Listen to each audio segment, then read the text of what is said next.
Hola, buenos días, ilusionistas. ¿Qué tal? ¿Cómo estáis? ¿Cómo ha sido este regreso?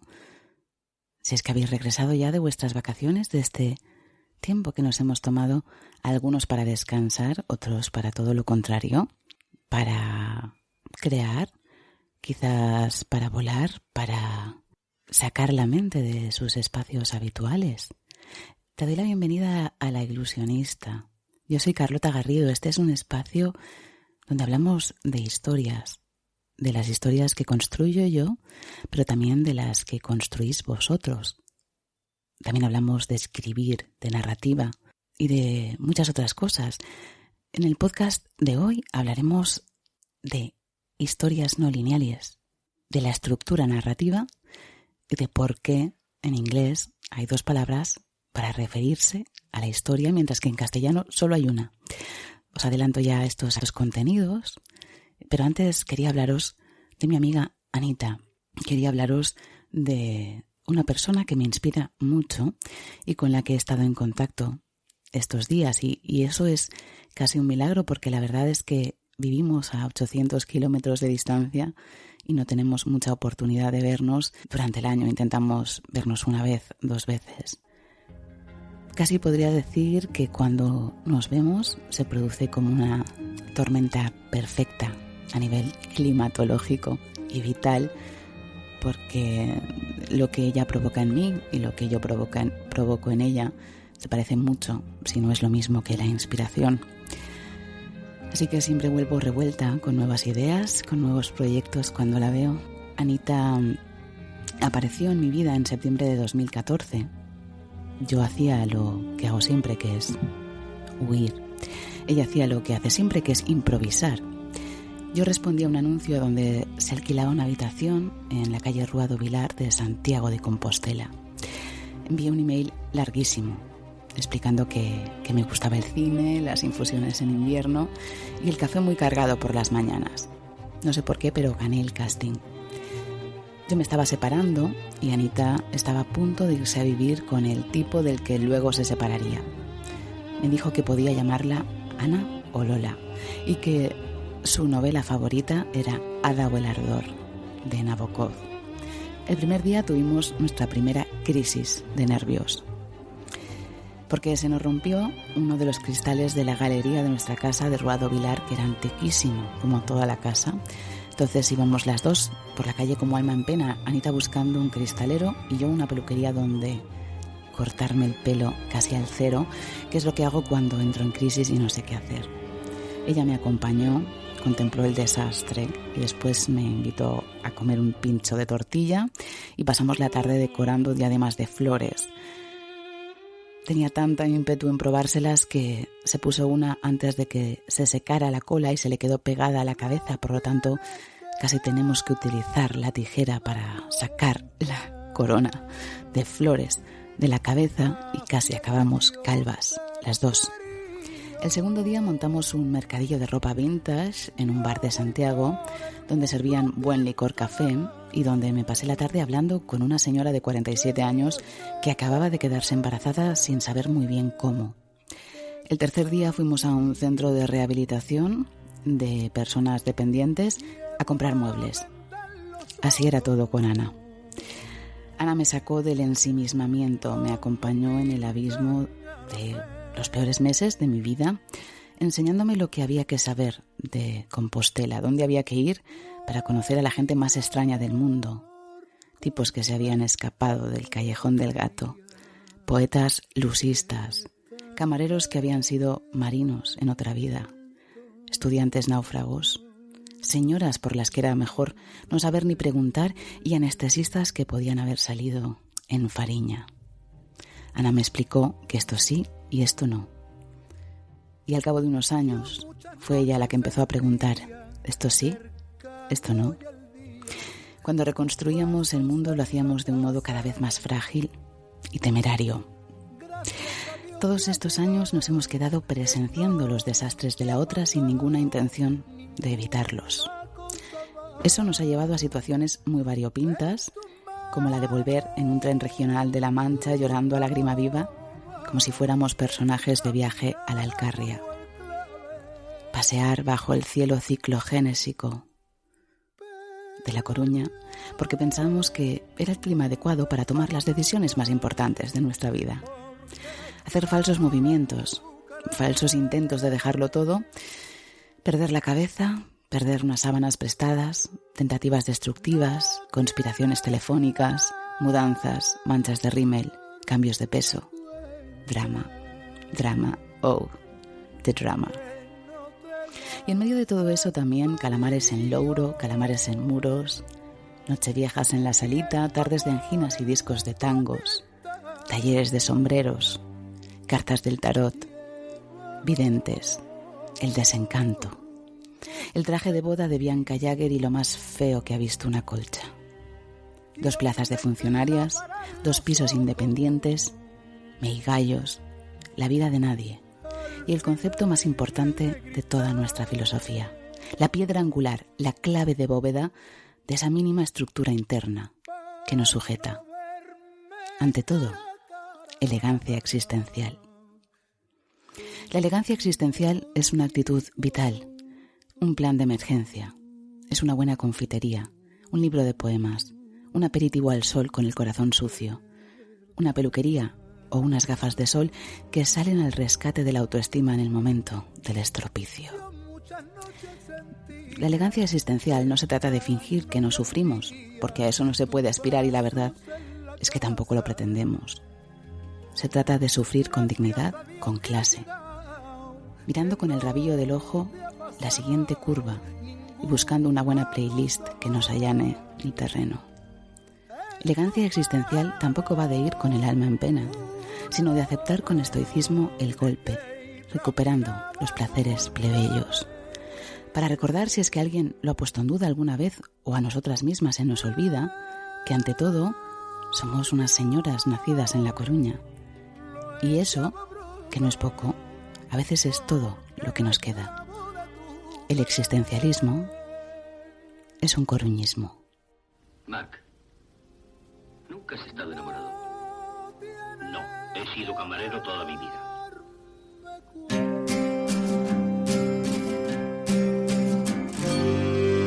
Cuando vaya a morrer enterrada, ma que en vista alegre, con canaman en la boca un bigote de plebe. Cantas que eres ti, cantas por aquí, eu quero callo sabiño e café con coñac para aguantar esta noite o camiño. Cando o mundo rebente, esperademe aquí en vista alegre. Sei que moito pedir, pero é que eu aquí son feliz. E baixando tambe por pulpo e probar da señora. E despois mariñeiro porque imos coller unha boa.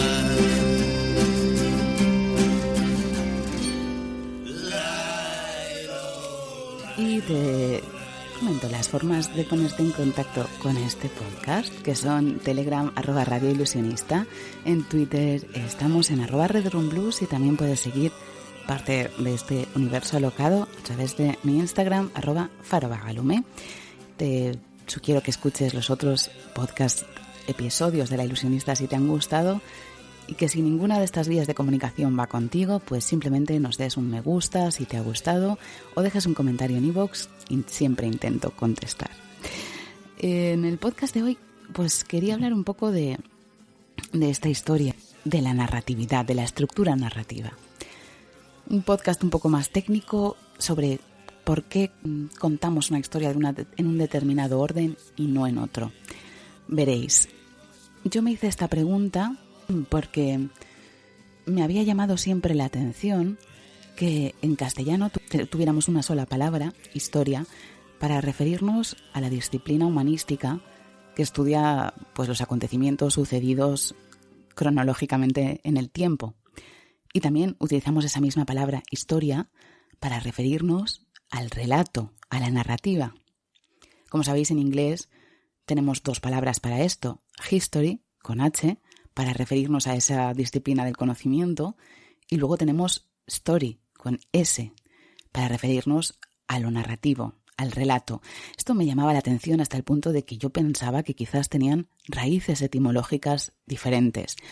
Pero no, en realidad historia es una palabra griega que se utilizó por primera vez por Heródoto. Viene a designar el saber extraído o bien de la investigación o bien del relato. De esta manera podemos entender que para la cultura occidental, especialmente la cultura griega, narrar y suceder es lo mismo. El relato y lo sucedido es lo mismo. En cambio, como vemos, para la cultura anglosajona, una cosa es la historia, los acontecimientos probados, los hechos probados, los acontecimientos sucedidos y verificados, y otra cosa es la historia, el relato, lo narrado, que puede ser real o no, que puede ser fantástico o no. Es decir, los anglosajones hacen clara esta diferencia. Una cosa es lo narrado y otra cosa es lo verdadero. Ya sé que esto puede parecer un poco intelectualoide, pero no, tiene un sentido todo esto.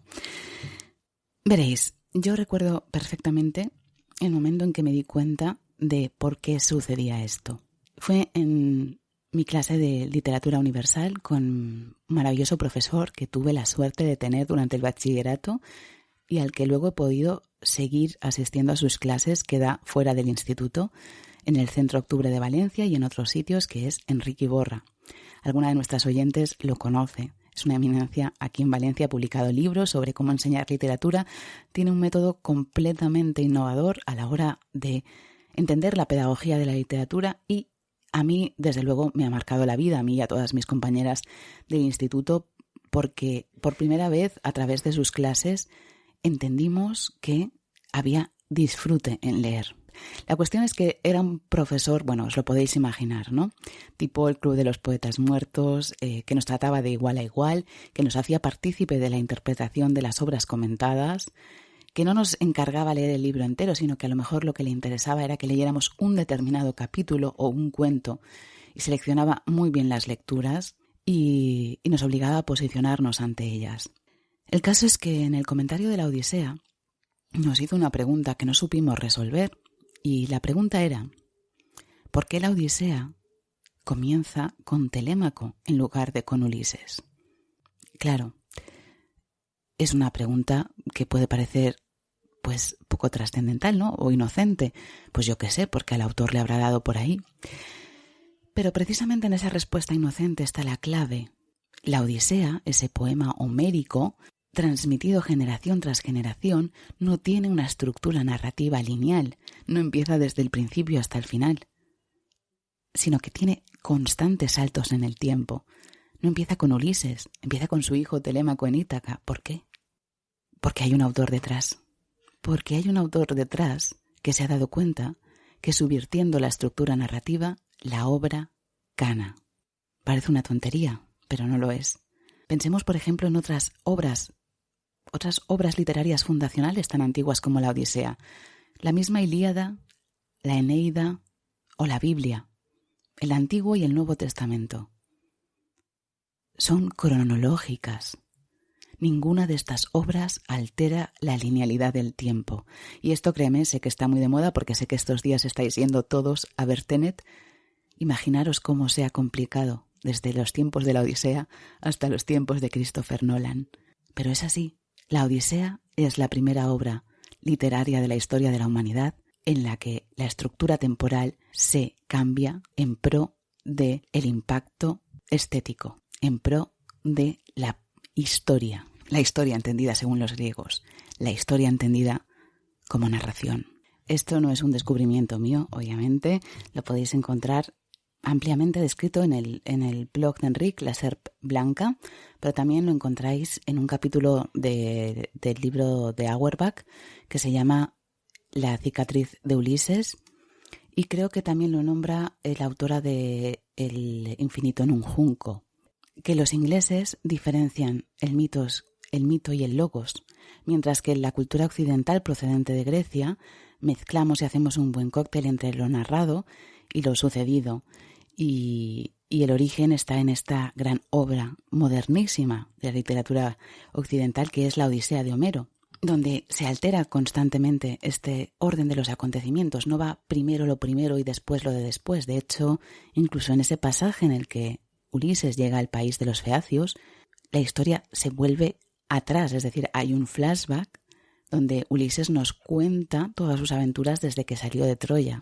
algo que ocurrió mucho antes, para retomar la acción narrativa nuevamente desde el país de los feacios. Esto es modernísimo y esto cambia completamente nuestra visión de las historias y de la historia. ¿Por qué os cuento esto? Porque, a diferencia de la Odisea, la Biblia y estos otros textos son muy oscurantistas.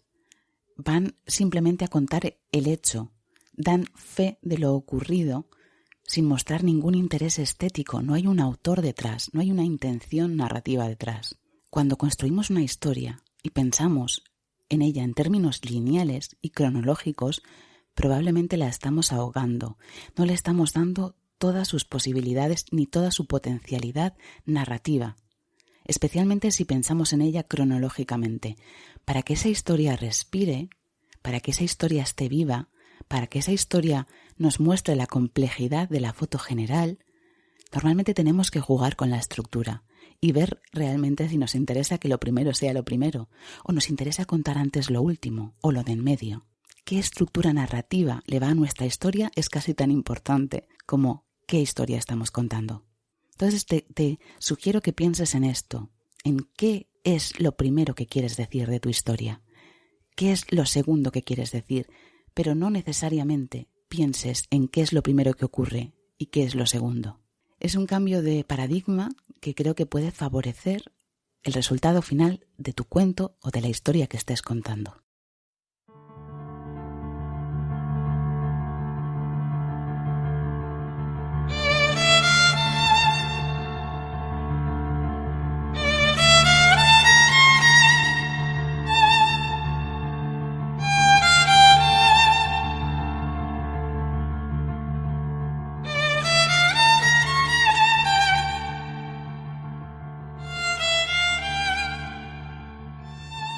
Y hablando de esto de la cicatriz de Ulises, puede parecer que es muy obvio diferenciar la historia de la historia, es decir, la realidad de la ficción, lo sucedido de lo narrado, pero en realidad, si os fijáis, estamos rodeados de polémicas a nuestro alrededor que tienen que ver con que a veces no es tan difícil distinguirlas, especialmente en lo que tiene que ver con lo mitológico, con los relatos que elegimos para explicar la historia de un pueblo entero.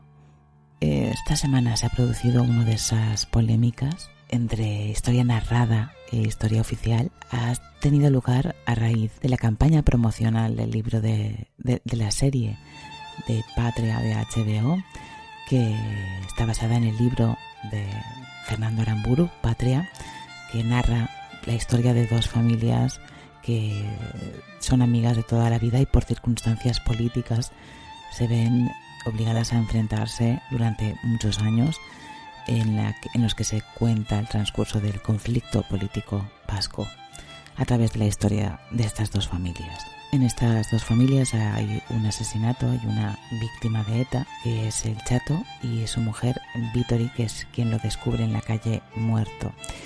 Luego tenemos otra historia de la otra familia que tiene un hijo metido en el entorno Abertzale y que se va a acercar a los entornos de ETA. Y bueno, pues el cartel promocional que ha elegido HBO para promocionar Patria, la serie basada en este libro, tiene dos imágenes.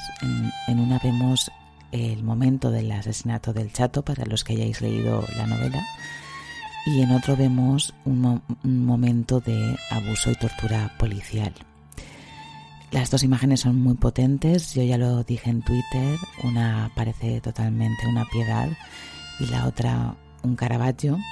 El caso es que no gustó el cartel, pero no por la estética, sino porque a algunas personas les pareció que se equiparaba el daño producido por el terrorismo de ETA al daño producido por el abuso policial y por el, digamos, terrorismo de Estado en el País Vasco. Aquí nuevamente se inició una campaña de estas de caza de brujas que tenemos cada cierto tiempo en España, en la que se pedía el boicot a HBO y que se parara la serie y no se viera porque atentaba contra la memoria de las víctimas, etcétera.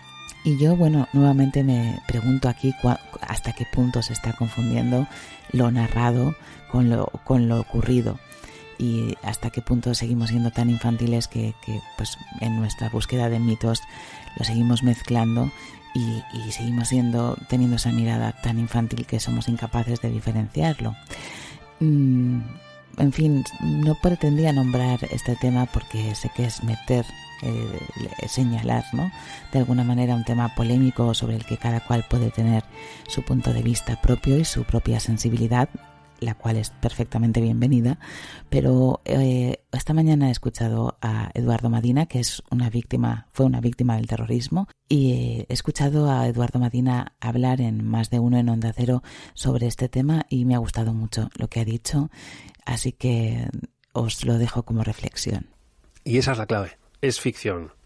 No podemos aspirar a que la ficción explique la realidad, porque entonces, a cambio, tendríamos que aceptar que la realidad explicara la ficción, que es tanto como matarla.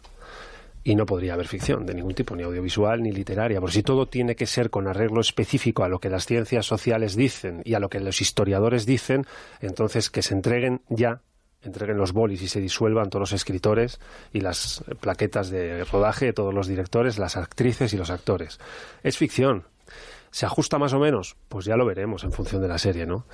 Pero yo creo que el cartel no aspira a explicar. Además, dos imágenes yuxtapuestas no son dos imágenes que equiparen. A lo mejor somos nosotros proyectando lo que pensamos que es una equiparación y en el fondo solo son dos imágenes en justaposición. Yo no aspiro a que explique qué me pasó a mí el libro que ha escrito Aramburu, ni la serie que ha producido y dirigido, creo, Aitor Gabilondo. Quiero que sea una serie de ficción y que la ficción sea posible. Porque si matamos la ficción y le exigimos que sea siempre matemática, pues nos vamos a quedar sin imaginación y las actrices de este país y los actores se van a ir todos al paro. El año 2004-2005 yo me encontraba en el casco viejo de la ciudad de Pontevedra celebrando que el Celta bajaba a segunda división y gritando eso de el año que viene el Celta a Pasarón, porque era el estadio deportivo del Pontevedra donde el Celta tendría que ir a jugar tras su paso a segunda, y la ciudad pontevedresa celebraba que su rival, el Celta, se las tuviese que ver con el Pontevedra en el estadio deportivo del Club de Fútbol Pontevedra, el Pasarón.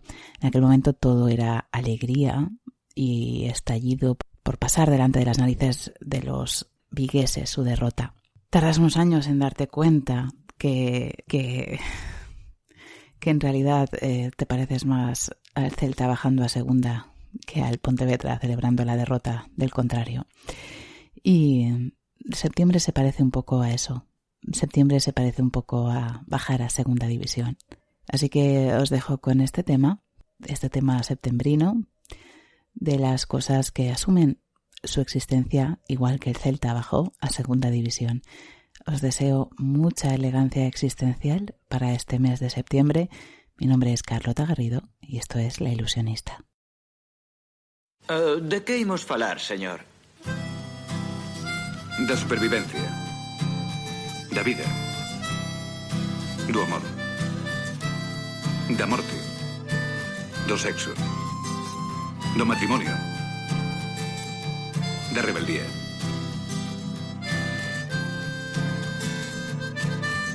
Xa de noite a iluminación da cidade está ben pros verdadeiros fans do sol. Se fose listo sabería valorar que hai mellor lugar que as boleiras da área central. Son consciente de que hai xente que non está moi ben. Estamos xuntos na fin do mundo máis unha vez. E pensa, intensa, que podería ser a nosa festa. Baby, come on. Quietos, xélidos, asumen a existencia como Celta en segunda división. Segunda división.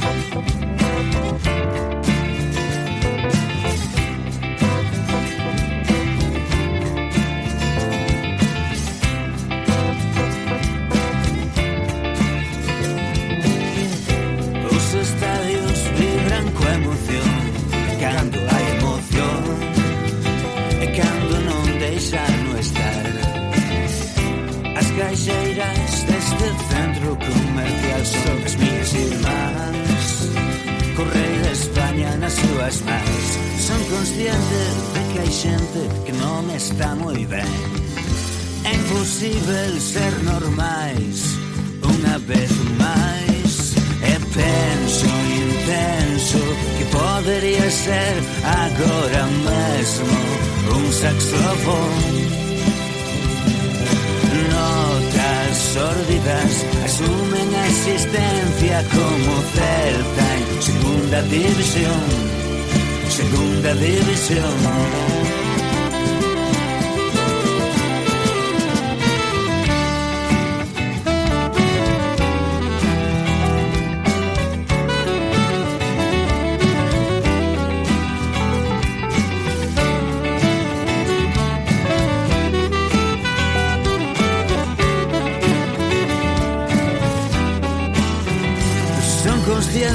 De que hai xente que non está moi ben.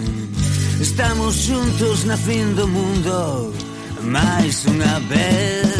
E pensa o intensa que podería ser a nosa festa.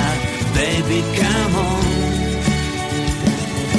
Notas sórdidas asumen a existencia como Celta en segunda división.